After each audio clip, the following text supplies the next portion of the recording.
Non, attendez, j'ai 5 belles personnes là, et puis vous me dites, regardez la machine.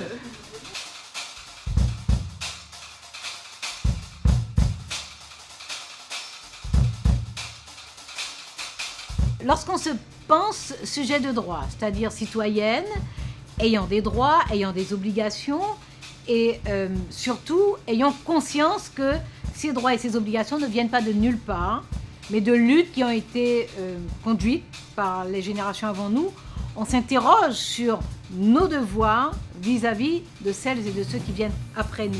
Donc pour moi, se penser même en citoyenneté conduit à transmettre, c'est-à-dire à s'obliger à avoir les idées claires sur les principes, sur les valeurs, à comprendre l'histoire, à comprendre d'où nous venons, pourquoi notre société est construite telle qu'elle est, pourquoi notre constitution est ainsi, pourquoi les règles sont ce qu'elles sont, et à transmettre du savoir, transmettre de la compréhension, transmettre aussi de la sensibilité, transmettre surtout le goût des autres, le goût de la société, le goût de la justice, le goût de la vérité, le goût de l'égalité, le goût de la solidarité, transmettre tout simplement la joie de vivre et le sens de la fraternité avec les autres. La transmission est un devoir éthique parce que sinon on vit dans l'individualisme, c'est-à-dire qu'on vit en son temps, on vit pour soi, on vit pour ses proches, mais on ne se soucie pas de savoir, y compris pour ses propres proches, on ne se soucie pas de savoir ce qu'il adviendra de la vie en commun et des destinées individuelles. C'est donc un devoir éthique de permettre aux générations suivantes d'abord de gagner du temps, donc de comprendre les choses plus vite, d'avoir accès aux connaissances plus rapidement et plus amplement, et d'ajouter leur propre intelligence de façon à savoir plus vite quelles décisions prendre sur des grands sujets, et peut-être même d'abord savoir quels sont les grands sujets.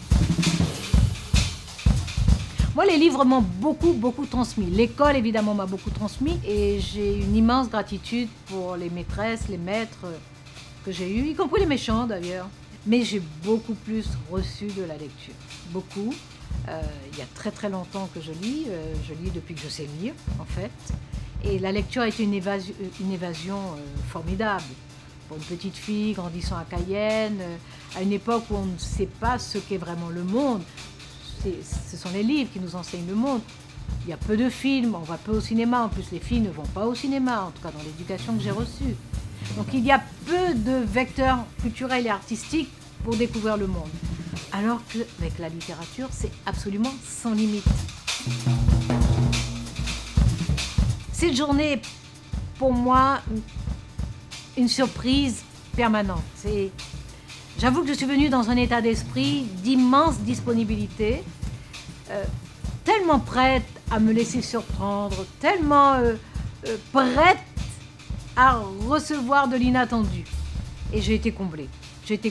Les interventions étaient d'excellente qualité toutes, mais il y avait une telle sincérité dans toutes les interventions, c'est-à-dire qu'au-delà du propos que nous entendions, nous percevions une personnalité, un caractère, un tempérament. Chaque personne qui a pris la parole s'est livrée totalement. Il y avait vraiment une très belle relation tout le long de la journée, et pour moi c'est vraiment une journée cadeau.